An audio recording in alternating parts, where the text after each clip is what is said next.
राम का जन्म मंत्रीगणों तथा सेवकों ने महाराज की आज्ञानुसार श्यामकर्ण घोड़ा चतुरंगिनी सेना के साथ छुड़वा दिया। महाराज दशरथ ने देश देशांतर के मनस्वी, तपस्वी, विद्वान ऋषिमुनियों तथा वेदविज्ञ प्रकांड पंडितों को यज्ञ संपन्न कराने के लिए बुलावा भेज दिया। निश्चित समय आने पर समस्त अभ्यागतों के साथ महाराज दशरथ अपने गुरु वशिष्ठ जी तथा अपने परम मित्र अंग देश के अधिपति लोकपाद के जामाता ऋषि को लेकर यज्ञ मंडप में पधारे।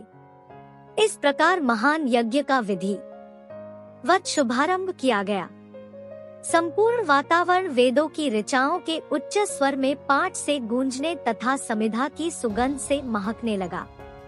समस्त पंडितों, ब्राह्मणों, ऋषियों आदि को यथोचित धन धान्य, गौ आदि भेंट करके सादर विदा करने के साथ यज्ञ की समाप्ति हुई।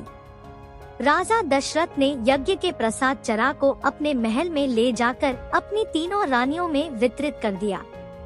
प्रसाद ग्रहण करने के परिणाम स्वरूप परमपिता परमात्मा की कृपा से तीनों रानियों ने गर्भ धारण किया।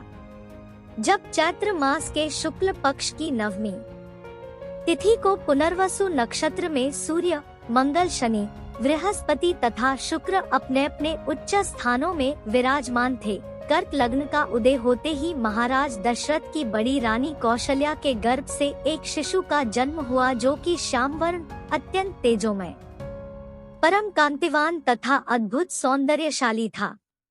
उस शिशु को देखने वाले ठगे से रह जाते थे। इसके पश्चात शुभ नक्षत्रों और शुभ घड़ी में महारानी कैकेयी के एक तथा तीसरी रानी सुमित्रा के 2 तेजस्वी पुत्रों का जन्म हुआ।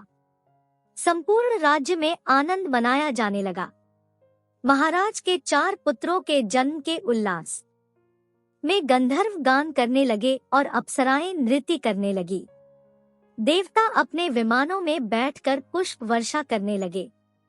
महाराज ने उन्मुक्त हस्त से राजद्वार पर आए हुए भाट, चारण तथा आशीर्वाद देने वाले ब्राह्मणों और याचकों को दान दक्षिणा दी। पुरस्कार में प्रजाजनों को धन धान्य तथा दरबारियों को रत्न, आभूषण तथा उपाधियां प्रदान किया गया। चारों पुत्रों का नामकरण संस्कार महर्षि वशिष्ठ के द्वारा कराया गया तथा उनके नाम रामचंद्र, भरत, लक्ष्मण और शत्रुघ्न रखे गए। आयु बढ़ने के साथ ही साथ रामचंद्र गुणों में भी अपने भाइयों से आगे बढ़ने तथा प्रजा में अत्यंत लोकप्रिय होने लगे।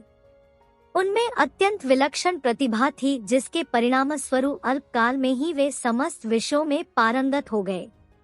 उन्हें सभी प्रकार के अस्त्र शस्त्रों को चलाने तथा हाथी, घोड़े एवं सभी प्रकार के वाहनों की सवारी में उन्हें असाधारण निपुणता प्राप्त हो गई। वे निरंतर माता पिता और गुरुजनों की सेवा में लगे रहते थे। उनका अनुसरण शेष 3 भाई भी करते थे। गुरुजनों के प्रति जितनी श्रद्धा भक्ति इन चारों भाइयों में थी, उतना ही उनमें परस्पर प्रेम और सौहार्द भी था। महाराज दशरथ का हृदय अपने चारों पुत्रों को देखकर गर्व और आनंद से भर उठता था। Thanks for watching. ऐसी स्टोरीज सुनने के लिए please like and comment, subscribe.